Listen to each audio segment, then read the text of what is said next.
Hello everyone. पिछली class में मैंने आप लोगों को व्याकरण का अर्थ और उसकी मुख्य अंगों के बारे में बताया था। आज की क्लास में हम देखेंगे व्याकरण के मुख्य रूप से कितने प्रकार हैं। व्याकरण के मुख्य रूप से 3 या 4 अंग यानी प्रकार माने जाते हैं।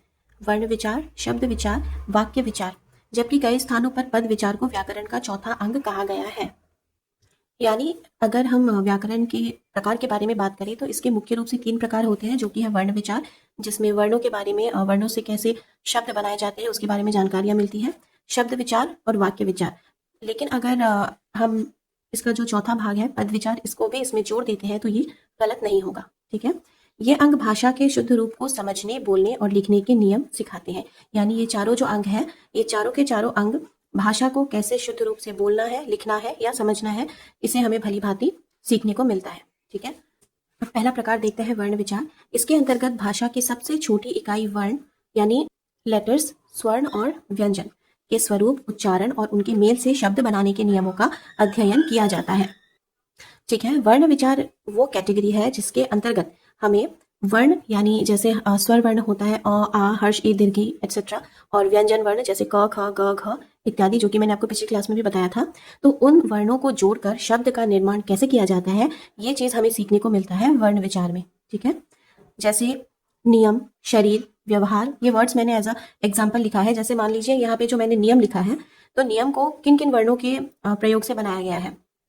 न, जो कि व्यंजन वर्ण है, इसमें मैंने स्वर्ण वर्ण का व्यवहार किया है, छोटी ई का। उसके बाद य व्यंजन वर्ण, और म ये भी एक व्यंजन वर्ण है। तो स्वर्ण वर्ण और व्यंजन वर्ण के उपयोग से मैंने यहाँ पे एक छोटा सा वर्ड यानी शब्द बनाया। ठीक है।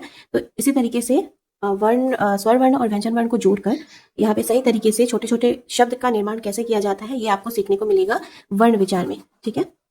नेक्स्ट है शब्द विचार। इसमें शब्दों की बनावट, उसके भेद, संज्ञा, सर्वनाम, क्रिया आदि का अध्ययन किया जाता है।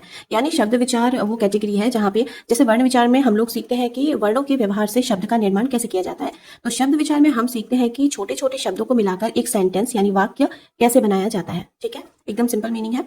अगला है वाक्य विचार। इसमें वाक्यों की रचना, उनके भेद, वाक्य विश्लेषण और विराम चिन्हों के प्रयोग का अध्ययन किया जाता है।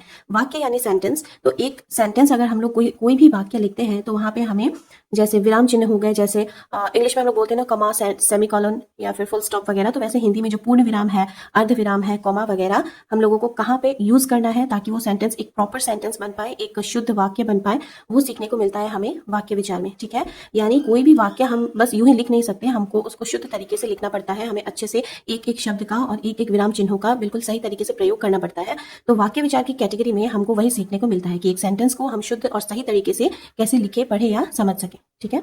नेक्स्ट और चौथा है पद विचार। जब शब्द वाक्य में प्रयोग होते हैं तो वे पद कहलाते हैं। इसके अंतर्गत पदों के भेद और उनके प्रयोग का अध्ययन किया जाता है। यह शब्द विचार का ही विस्तार है। शब्द विचार का विस्तार है, यानी कि जो शब्द विचार में हमने पढ़ा, पद विचार का भी अर्थ वही है। ठीक है। यानी जब छोटे छोटे शब्दों को मिलाकर हम एक वाक्य का निर्माण करते हैं तो उस वाक्य को हिंदी व्याकरण में पद कहा जाता है। ठीक है। उसे हम पद कहते हैं। इसके अंतर्गत पदों के भेद और उनके प्रयोग का अध्ययन किया जाता है। यानी पद विचार है, पद विचार में आपको पदों के कितने भेद होते हैं और उनके प्रयोग कहाँ और कैसे किए जाते हैं उसका अध्ययन करने को मिलता है। ठीक है। तो आज की क्लास में बस इतना ही है, और आगे की जो भी जानकारी है मैं आपको नेक्स्ट क्लास में दूंगी। ठीक है। Okay, bye bye.